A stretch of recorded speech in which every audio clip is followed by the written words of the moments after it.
we begin our show in Shanae's hometown. That's where LeBron and KD faced off for the 45th time in their careers. Yes, that includes the playoffs. We're going to pick this one up with 7 minutes left in the second quarter. Austin Reeves, a full court outlet to LeBron. This felt extra good. Why would that be? Oh, yeah, remember this? Hey, you played against my dad. Your first NBA game ever, really. Sacramento. You feel old, don't you? You didn't feel old on that play. There we go, age boy. Dunking on senior and junior. Under 5 minutes left to play the second quarter. Luka I need this. working his way in the paint, shuffling, getting the floater, Shanae. It's not fair. When he initiates contact and also is 10 feet from the rim, it's going to be a good night for that man. See, getting inside, that's what the Rockets needed to continue to do. KD carrying the Houston's offense. But wait, we need a refuel, and it didn't quite come. Here we go, under 5 minutes left. Again, here comes the double team on Kevin Durant here, Shanae. They needed gasoline. They needed propane. They needed more in there, too. Bad shot. Bad shot. Well, good defense. Another Houston possession here. Durant, Brian, gets double teamed again. And the bounce pass, it was stolen. Here comes the double team again on this one. It's about to be another bad shot coming your way. They could not get inside. Beautiful closeout by LeBron James. The Rockets, Shanae, they turned it over 17 times on 14 made field goals. Why'd you tell me that nugget? I still stand by them. Look at LeBron. LeBron just disrupted that whole thing. I love the unselfish pass right there. LeBron cheating on the play, cheating on the inbound. So Eason inbounds. Why see it? Why? The Lakers go on to win this one 100-92. That 6 minute stretch was about as ugly as it gets offensively. I believe, Brian, the word you used was criminal for their late game offense. Non-existent. They shot 1 for 10 from the field. They went more than 5.5 minutes without making a field goal. They turned a 3-point lead into a 10-point deficit. All right, those are the numbers. Here's Kevin Durant. Jordan feel like I lost the game for us tonight. The whole process is too slow, and I just think that it's all on me because the team, when they see me, it just feel like 1-on-5, to be honest. The link is in the description and in our bio on Instagram. Make sure you are following us everywhere and go head over to enter for a chance to feature yourselves, win an opportunity to join us here on Road Trippin'. We'll do a little call-in with you. It'll be fun. Brace yourself, because anyone that signs up to hang out with these guys, good luck. But I will say, I did 2 brackets yesterday, and both of them had Arizona winning. Every bracket should have Arizona.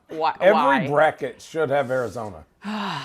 If you're picking somebody, it's out of spite. There's no, if you've watched Arizona play, no, we're not losing in the dang second round. I'm going to tell you that right now. I will lose my shit if we lose in the second round. Watching them in person, I am even more impressed than watching them on TV. I've watched about 10 games this year. Yeah. All these teams y'all picking, we beat them 2 and 3 times. Houston, beat them 3 times. Kansas. It's not easy to beat them a fourth. Shut up, Alex. Guess who I have in the final? My bracket. Toledo. Bro, get out of here.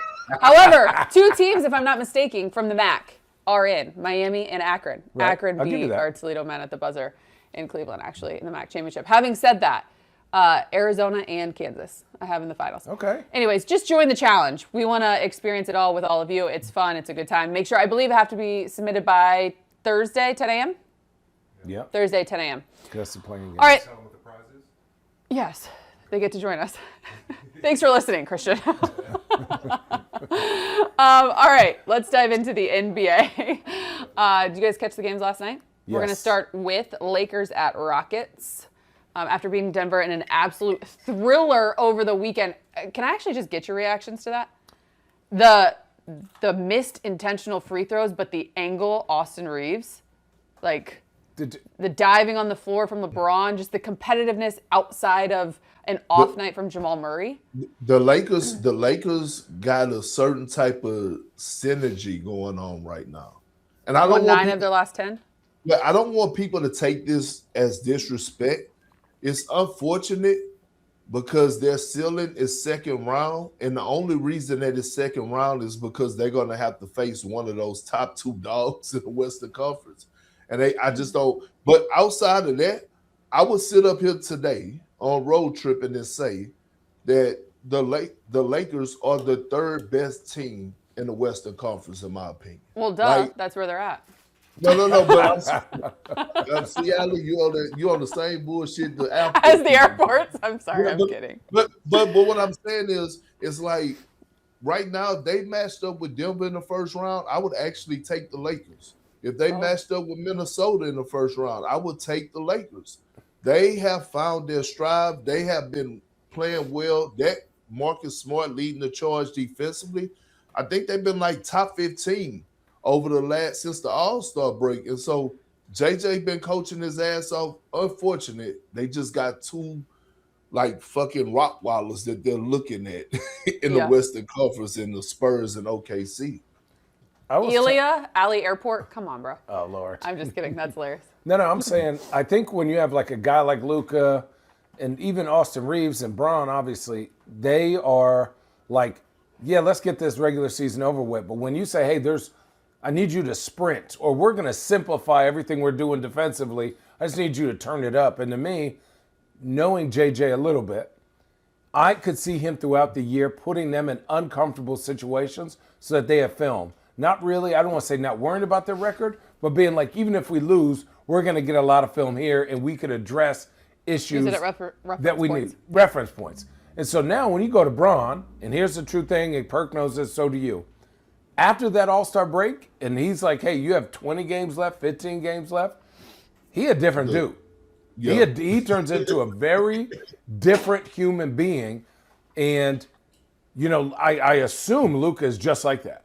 I assume that a lot of the Lakers are turning into that. They're feeling that intensity. So when I watch them play, they're making quicker decisions. The Denver game, the beginning of that game was crazy. I was like, who was going to miss? And then it was up and down and blah, blah, blah. And obviously it ended the way it did. But, man, you look at that Houston game, their game plan was so good in that second half. Like, if you look at their defensive rotations, they were in the right spots. They were active hands. Like, dudes were, like, there was no, oh, he's a dud right now. There was none of that from anyone, right? And as much as we get on DeAndre Ayton, we also got to give him praise when he's buying into his role, because you see the effect of when he's just, like, keeping it simple, him being engaged defensively, how much better that team is. And since I'm already on this rant, I know last week I said, man, Minnesota may have a chance. And we'll get to talk about Minnesota and OKC game. But I like what I'm seeing. The Lakers are doing this, and Minnesota seems to be either staying where they're at or making the same mistakes that they've been making all year, which is, I think they're selfish. And put fucking Denver in that category, too, of trending the wrong direction. I mean, people, real talk, I think teams in the West actually want to look at Denver. Like, if you see Denver on the schedule, you might as well start jumping for joy and doing cartwheels, because you're going to get buckets. They're not elite for as guarding on the perimeter. They have zero rim protection. There's no slight at Jokic, but he's never been known as a shot blocker. Right. At least when they had their championship run, you maybe could throw in a DeAndre Jordan here and there. So when you think about Denver, they're solely based on them playing like a perfect brand offensively. But I will say this, last but not least, Braun has accepted his role as the third guy. And that's okay. He has fully accepted that I'm going to let Luka and Austin Reeves drive this car, and I'm going to benefit off of playing off the ball. He leads the entire NBA in transition buckets. The man is 41 years old. That is a wild stat. He leads the entire NBA in transition points. Think about that for a second. Not Giannis, not who else is athletic that get out in the open floor. Whoever Christian you want. Brown? None of those, not Jalen Johnson. No, it's LeBron James that leads the entire NBA in transition points. You think Wemby? It is crazy. It is wild to see. And to your point, before we kind of put a bow on the Lakers aspect of all of this, Perk, you mentioned the defense ramping up. I believe, if I'm not mistaken, they're actually top 10. They were number 7 going into the game on Saturday versus Denver during this stretch of winning 9 of their last 10. We will talk about the matchup with if it could be Lakers Minnesota, because I do want to go there next. But I think before we get there, what are you guys seeing last night? Obviously, there was no Şengün.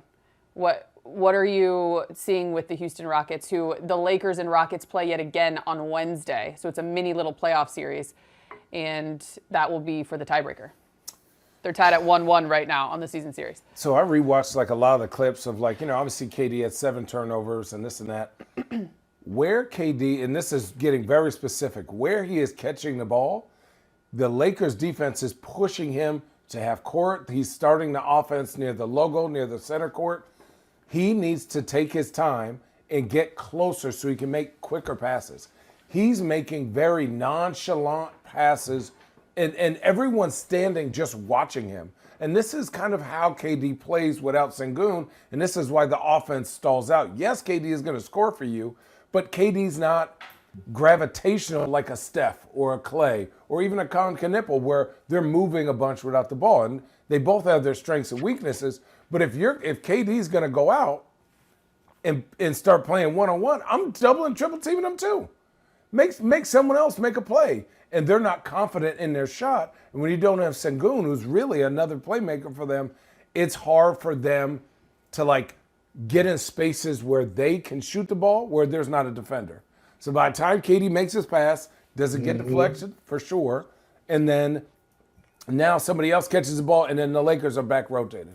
So for me, KD needs to catch the ball quick, like closer to the hoop, and then they need to be more decisive about where that ball is going and live and die by corner threes or attacking closeouts. And they just were not doing any of that last game. Perk? Listen, I was watching the game with my sons, the fourth quarter, and the Rockets offense was so bad, I told them to go to bed because I didn't want them picking up on bad habits. Go to bed. Look, it is disturbing to watch them play offense. It's a bunch of my turn basketball, low IQ basketball, and KD has to be the primary ball handler because, to be honest, outside of Şengün, he's actually their best decision maker. Like when it comes to creating for others, and that's gonna be hard. It's one thing when you don't have a point guard, right? But it's another thing when you don't have fucking shooters, and they're still one of the worst shooting teams in the NBA. The third part about it is that their coach don't believe in them. He just fucking called them out again. Like, I think we talked about this. He just said, like, we don't have dogs. And it got me wondering again, who is the leader of their locker room? And I'm not trying to point the finger at Kevin Durant. The guy who's not able to play. Fred VanVleet. Yep.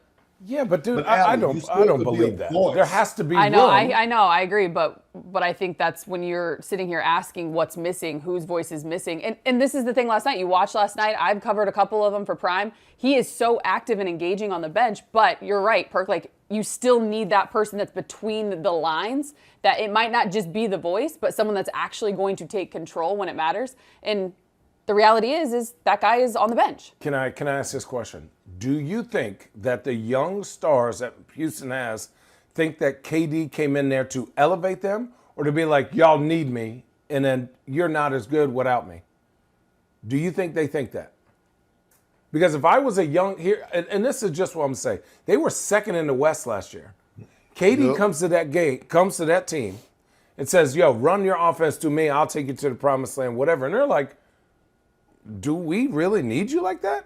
And then now they're saying, now KD goes, "Well, I don't know if this ever happened, but the burner account thing happened."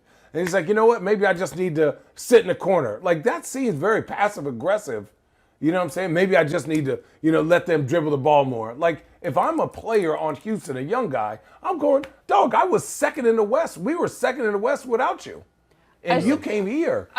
None of that is uplifting, and none of that is, and I'm not saying that KD's saying that on purpose, but you could see that they really, when things get tough, they're like, "Man, you go do it.